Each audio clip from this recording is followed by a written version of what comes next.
Libro segundo. La carta de Belicena Vilca.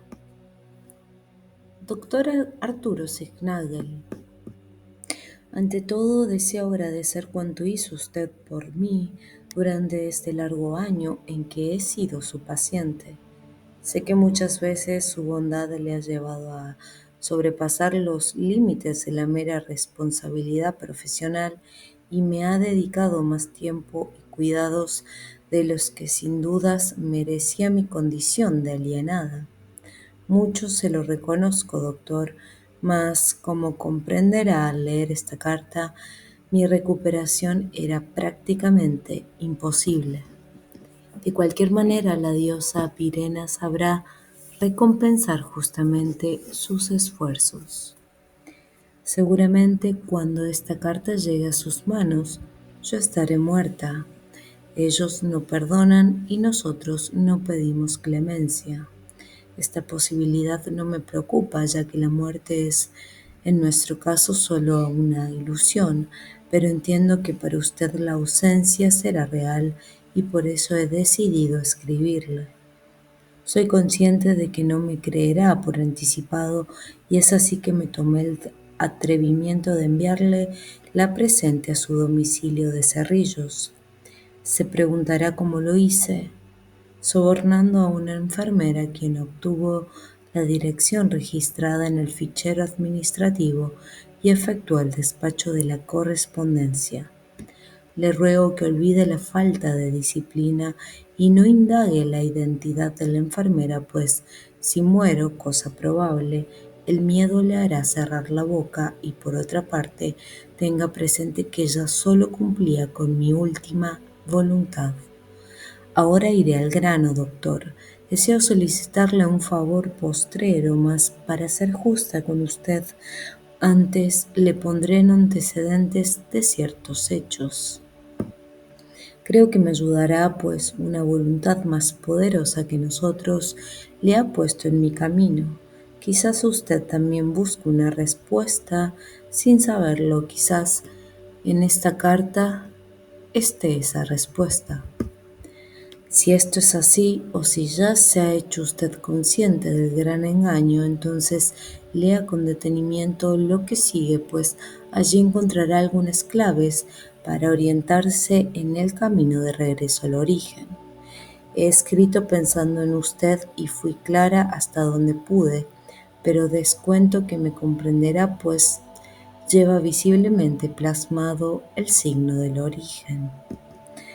Comenzaré por informarle que soy de los últimos descendientes de un antiguo linaje, portador de un secreto mortal, un secreto que fue guardado por mi familia durante siglos y que corrió peligro de perderse para siempre cuando se produjo la desaparición de mi hijo, Noyo Vilca. Ahora no importa que los golem me asesinen, pues el objetivo de mi estrategia está cumplido. Conseguí distraerlos tras mis pasos mientras Noyo llevaba a cabo su misión. En verdad, él no fue secuestrado, sino que viajó hacia la caverna de Parsifal, en la provincia de Córdoba, para transportar hasta allí la espada sabia de la casa de Tarsis. Y yo partí enseguida en sentido contrario, con la consigna de cubrir la misión de Noyo, desviando sobre mí la persecución de los golem. La sabiduría hiperbórea me ayudó, aunque nada podía hacer al final contra el poder de sus diabólicas drogas, una de las cuales me fue suministrada hábilmente en uno de los viajes que hice a la provincia de Jujuy. Después de eso vino la captura por parte del ejército y la historia que usted conoce, pero todo esto lo entenderá con más claridad cuando le revele como mi legado póstumo el secreto familiar.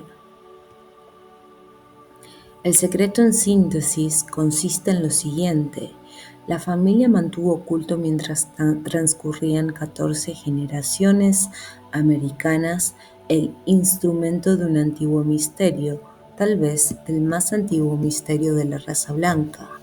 Tal instrumento permite a los iniciados hiperbóreos conocer el origen extraterrestre de espíritu humano y adquirir la sabiduría suficiente como para regresar a ese origen, abandonando definitivamente el demencial universo de la materia y la energía de las formas creadas. ¿Cómo llegó a nuestro poder ese instrumento? En principio le diré que fue traído a América por mi antepasado Lito de Tarsis, quien desembarcó en Colonia Coro en 1534 y pocos años después fundó la rama tucumana de la estirpe. Pero esto no responde a la pregunta, en verdad.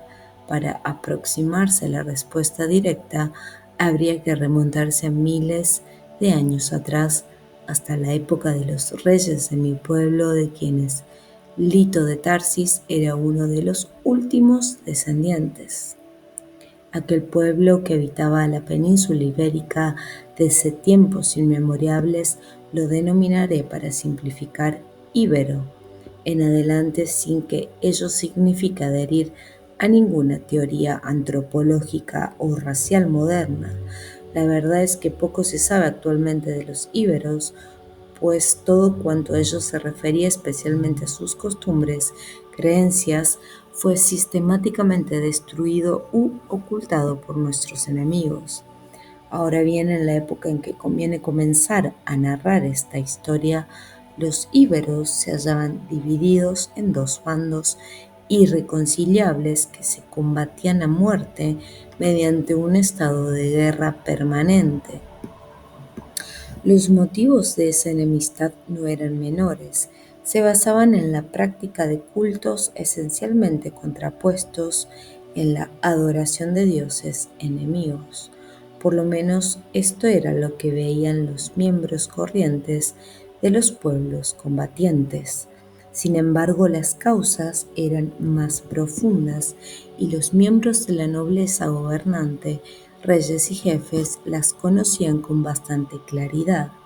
Según se susurraba en las cámaras más reservadas de las cortes, puesto que se trataba de un secreto celosamente guardado, había sido en los días posteriores al hundimiento de la Atlántida, cuando, procedentes del mar occidental, arribaron a los continentes europeo y africano grupos de sobrevivientes pertenecientes a dos razas diferentes.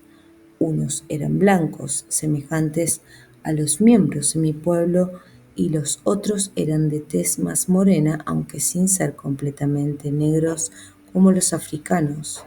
Estos grupos, no muy numerosos, poseían conocimientos asombrosos, incomprensibles para los pueblos continentales, y poderes terribles, poderes que hasta entonces solo se concebían como atributos de los dioses.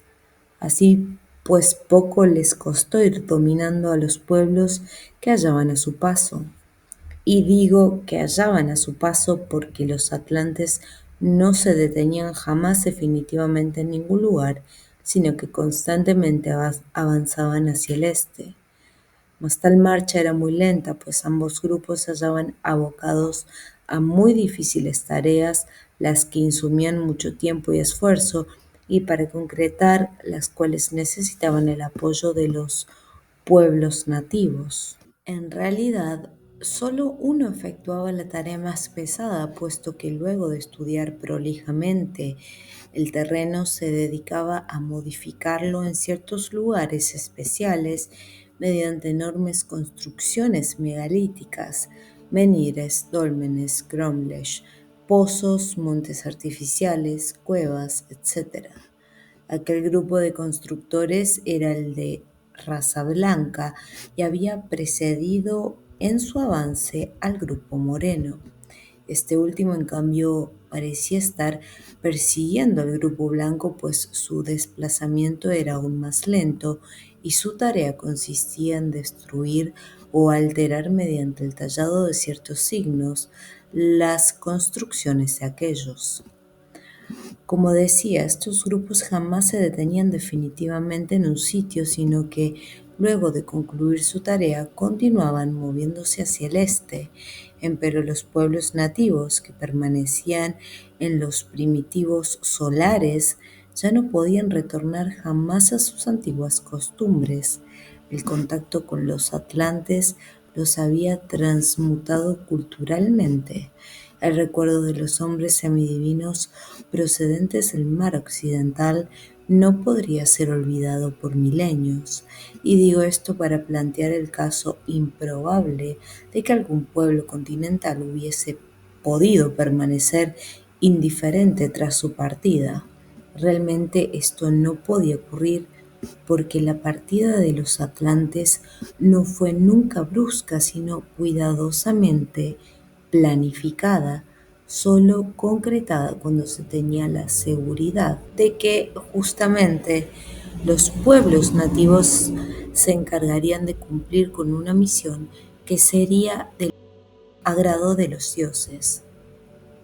Para ello habían trabajado pacientemente sobre las mentes dúctiles de ciertos miembros de las castas gobernantes, convenciéndolos sobre la conveniencia de convertirse en sus representantes frente al pueblo.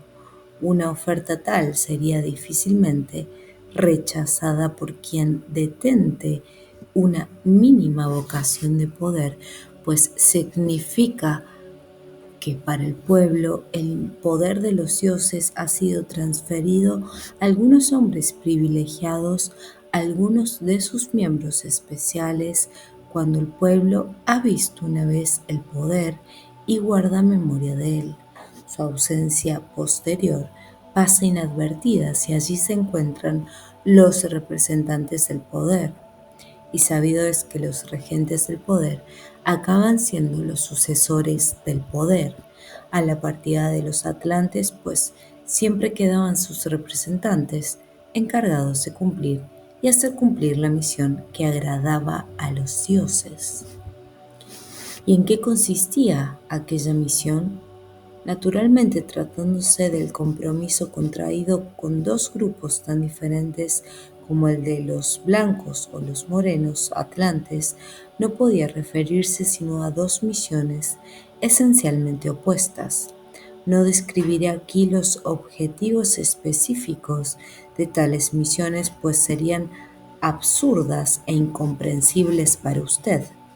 Diré en cambio algo sobre las formas generales con que las misiones fueron impuestas a los pueblos nativos. No es difícil distinguir esas formas e inclusive intuir sus significados si se observan los hechos con la ayuda del siguiente par de principios.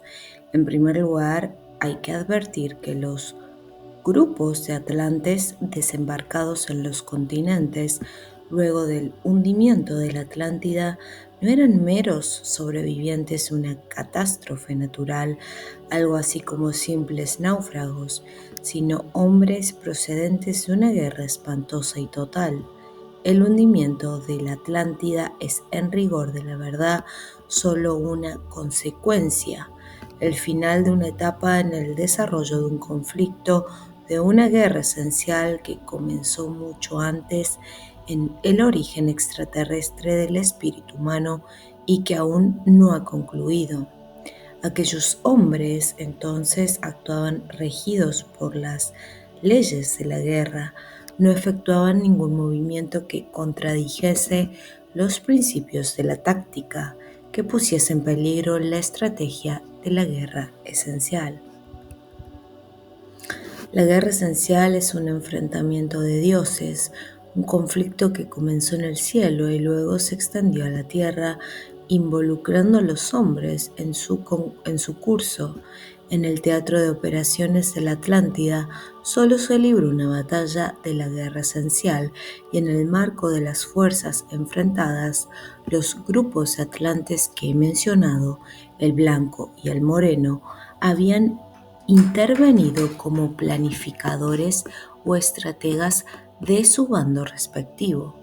Es decir, que ellos no habían sido ni los jefes ni los combatientes directos en la batalla de la Atlántida. En la guerra moderna, sus funciones serían las propias de los analistas de Estado Mayor, salvo que aquellos analistas no disponían de las elementales computadoras electrónicas programadas con juegos de guerra como los modernos, sino de un instrumento incomparablemente más perfecto y temible, el cerebro humano especializado hasta el extremo de sus posibilidades. En resumen, cuando se produce el desembarco continental, una fase de la guerra esencial ha terminado. Los jefes se han retirado a sus puestos de comando y los combatientes directos que han sobrevivido al aniquilamiento mutuo padecen diversa suerte. Algunos intentan reagruparse y avanzar hacia una vanguardia que ya no existe. Otros creen haber sido abandonados en el frente de batalla. Otros huyen en desorden, otros acaban por extraviarse o terminan olvidando la guerra esencial. En resumen, y empleando ahora el lenguaje con que los atlantes blancos hablaban en los pueblos continentales, los dioses habían dejado de manifestarse a los hombres porque los hombres habían fallado una vez más.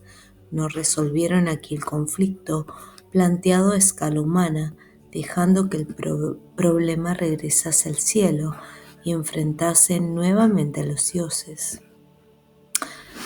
Pero los dioses se habían enfrentado por razón del hombre, porque unos dioses querían que el espíritu del hombre regresase al origen más allá de las estrellas, mientras que otros pretendían mantenerlo prisionero en el mundo de la materia. Los atlantes blancos estaban con los dioses que querían liberar al hombre del gran engaño de la materia y afirmaban que se había luchado reciamente por alcanzar ese objetivo. Pero el hombre fue débil y defraudó a sus dioses liberadores. Permitió que la estrategia enemiga ablandase su voluntad y le mantuviese sujeto a la materia, impidiendo así que la estrategia de los dioses liberadores consiguiese arrancarlo de la tierra. Entonces la batalla de la Atlántida concluyó y los dioses se retiraron a sus moradas, dejando al hombre prisionero de la tierra, pues no fue capaz de comprender su miserable situación ni dispuso de fuerzas para vencer en la lucha por la libertad espiritual. Pero ellos no abandonaron al hombre, simplemente la guerra ya no se libraba en la tierra.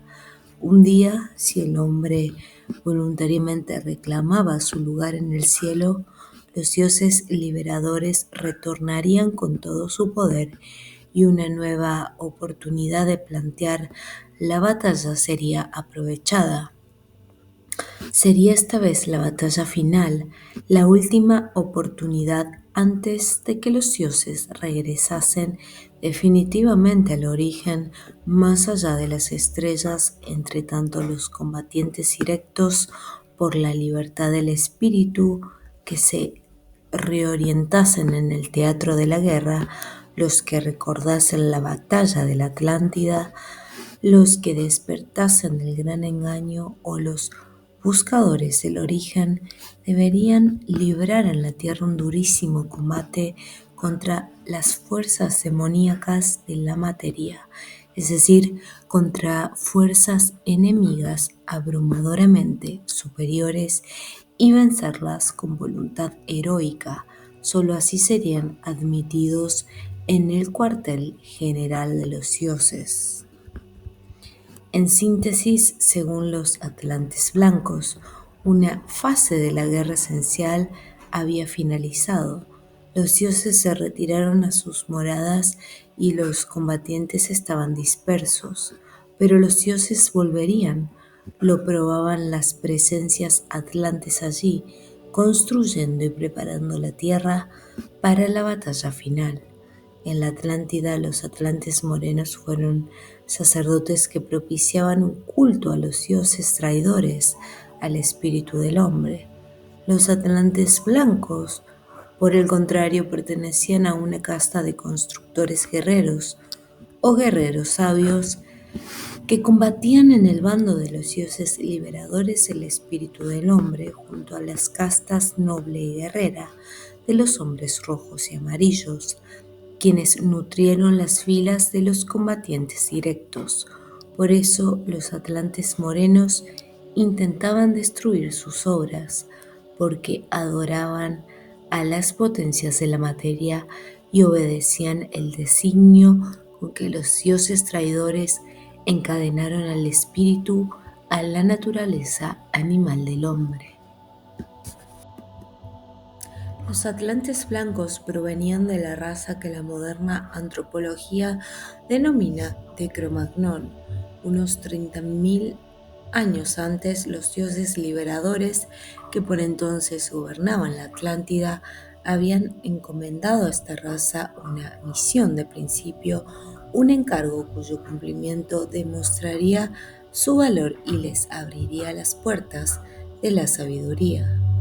Debían expandirse por todo el mundo y exterminar al animal hombre, al homínido primitivo de la tierra que solo poseía cuerpo y alma, pero carecía de espíritu eterno, es decir, a la raza que la antropología ha bautizado como de Neandertal, hoy extinguida. Los hombres de Cro-Magnon cumplieron con tal eficiencia esa tarea que fueron recompensados por los dioses liberadores con la autorización para reagruparse y habitar en la Atlántida. Allí adquirieron posteriormente el magisterio de la piedra y fueron conocidos como guardianes de la sabiduría lítica y hombres de piedra.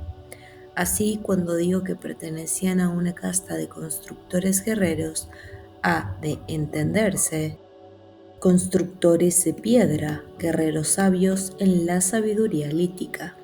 Y esta aclaración es importante porque en su ciencia solo se trabajaba con piedra, vale decir, tanto las herramientas como los materiales de su ciencia consistían en piedra pura, con exclusión explícita de los metales.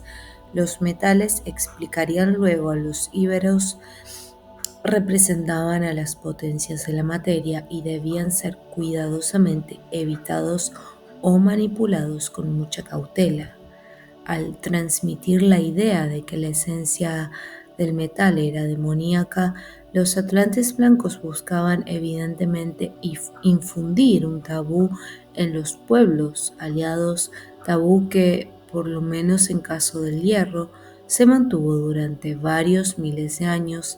Inversamente, los atlantes morenos, sin duda, por su particular relación con las potencias de la materia, estimulaban a los pueblos que les eran adictos a practicar la metalúrgica y la orfebrería sin restricciones hacia ningún metal. Y este es el segundo principio que hay que tener presente, doctor Arturo Signagel. Los atlantes blancos encomendaron a los íberos que los habían apoyado en las construcciones megalíticas una misión que puede resumirse en la siguiente forma: proteger las construcciones megalíticas y luchar a muerte contra los aliados de los atlantes morenos. Estos últimos, por su parte, propusieron a los íberos que los secundaban una misión que podría formularse así: destruir las construcciones megalíticas, si ello no fuese posible, modificar las formas de la piedra hasta neutralizar las funciones de los conjuntos, si ello no fuese posible, grabar en las piedras los signos arquetípicos de la materia correspondientes con la función de neutralizar. A neutralizar, si ello no fuese posible, distorsionar al menos el significado bélico de la construcción, convirtiéndola en monumento funerario, etc. Y combatir a muerte a los aliados de los atlantes blancos. Como dije antes, luego de imponer estas misiones, los atlantes continuaban su lento avance hacia el este. Los blancos, siempre seguidos a prudente distancia por los morenos, Es por eso que los morenos tardaron miles de años en alcanzar Egipto, donde se asentaron e impulsaron una civilización que duró otros tantos miles de años, en la cual oficiaron nuevamente como sacerdotes de la potencia de la materia. Los atlantes blancos, en tanto, siguieron siempre hacia el este, atravesando Europa y Asia por una ancha franja que limitaban el norte con las regiones árticas y desapareciendo misteriosamente al fin de la prehistoria. Sin embargo, tras de su paso, belicosos pueblos blancos se levantaron sin cesar, aportando lo mejor de sus tradiciones guerreras y espirituales a la historia de Occidente. Mas, ¿a dónde se dirigían los atlantes blancos? A la ciudad de Ktagar o Agartha, un sitio que conforma las revelaciones hechas a mi pueblo, era el refugio de alguno de los dioses, los que aún permanecían en la tierra, aguardando la llegada de los últimos combatientes. Aquella ignota ciudad había sido construida en la tierra hacía millones de años, en los días en que los dioses libertadores vinieron de Venus y se asentaron sobre un continente al que nombraron Hiperbórea, en recuerdo de la patria del espíritu. En verdad, los dioses liberadores afirmaban provenir de Hiperbórea, un mundo increado, es decir, no creado por el Dios creador, existente más allá del origen. El origen lo denominaban Thule y según ellos Hiperbórea significaba patria del espíritu. Había así una Hiperbórea original y una Hiperbórea terrestre y un centro isotrópico, Thule, asiento del Greal, que reflejaba al origen y que era tan inubicable como éste. Toda la sabiduría espiritual de la Atlántida era una herencia de Hiperbórea y por eso los atlantes blancos se llamaban a sí mismos iniciados hiperbóreos. La mítica ciudad de Katigara o Katigara, que figura en todos los mapas anteriores al descubrimiento de América, situada cerca de China, no es otra que Ktagar, la morada de los dioses liberadores, en la que solo se permite entrar a los iniciados hiperbóreos o guerreros sabios, vale decir, a los iniciados en los misterios de la sangre pura. Finalmente los atlantes partieron de la península ibérica, como se aseguraron que las misiones impuestas a los pueblos nativos serían cumplidas en su ausencia, mediante la celebración de un pacto con aquellos miembros del pueblo que iban a representar el poder de los dioses, un pacto que de no ser cumplido arriesgaba algo más que la muerte de la vida. Los colaboradores de los atlantes morenos ponían en juego la inmortalidad del alma, en tanto que los seguidores de los atlantes blancos respondían con la eternidad del espíritu. Pero ambas misiones, tal como dije, eran esencialmente diferentes, y los acuerdos en que se fundaban naturalmente también lo eran. El de los atlantes blancos fue un pacto de sangre, mientras que el de los atlantes morenos consistió en un pacto cultural. Evidentemente, doctor Signagel, esta carta será extensa y tendré que escribirla en varios días. Mañana continuaré en el punto suspendido del relato y haré un breve paréntesis para examinar los dos pactos. Es necesario, pues, de allí surgirán las claves que le permitirán interpretar mi propia historia.